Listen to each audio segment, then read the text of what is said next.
हिंदू धर्म में गंगा को पतित पावनी कहा गया है, अर्थात गंगा में स्नान करने से पापों का नाश होता है और पापी भी तर जाते हैं। पौराणिक मान्यता के अनुसार गंगा दशहरा के दिन ही ऋषि भगीरथ की कठोर तपस्या से प्रसन्न होकर गंगा धरती पर आई थी। हर साल गंगा दशहरा के दिन लाखों भक्त गंगा में स्नान करते हैं, लेकिन इस साल कोरोना काल ये संभव नहीं है। गंगा दशहरा पर घर घर पर रहकर ही गंगा दशहरा का व्रत करें और पूजा के बाद माँ गंगा पृथ्वी पर अवतरण की कहानी सुने।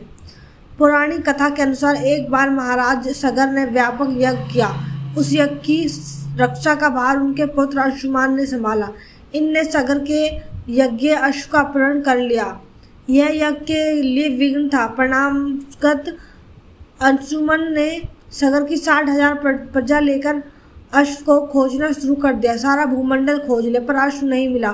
फिर अश्व को पाताल लोक में खोजने के लिए पृथ्वी को खोदा गया। खुदाई पर उन्होंने देखा कि साक्षात महाराज महर्षि कपिल के रूप में तपस्या कर रहे हैं। उन्हीं के पास महाराज सगर का अश्व घास चर रहा है। प्रजा देखकर जोर जोर चिल्लाने लगी।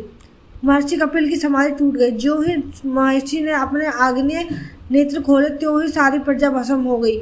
इन मृत लोक के उद्धार के लिए महाराज दिलीप के पुत्र भगीरथ ने कठोर तप किया। भगीरथ के तप से प्रसन्न होकर ब्रह्मा ने उनसे वर मांगने को कहा तो भगीरथ ने गंगा की मांग की।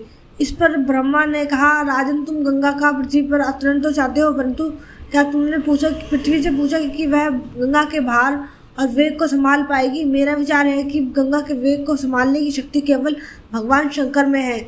इसलिए उचित यह होगा कि गंगा का भार एवं वेग संभालने के लिए भगवान शिव का अनुग्रह प्राप्त कर लिया जाए। महाराज भगीरथ ने वैसे ही किया। उनकी कठोर तपस्या से प्रसन्न होकर गंगा की धारा को अपने कमंडल से छोड़ा। तो भगवान शिव ने गंगा की धारा को अपनी जटाओं में समेटकर जटाएं बांध दी। इसका परिणाम यह हुआ कि गंगा को जटाओं से बाहर निकलने का पथ नहीं मिला। अब वह महाराज भगीरथ को और अधिक चिंता हो गई। उन्होंने एक बार फिर भगवान शिव की आराधना में घोर तप किया। तब कहीं भगवान शिव ने गंगा की धारा को मुक्त करने का वरदान दिया। इस प्रकार शिव जी की जटाएं छूटकर गंगा जी हिमालय की घाटियों में कल निदान करके मैदान की ओर मुड़ी।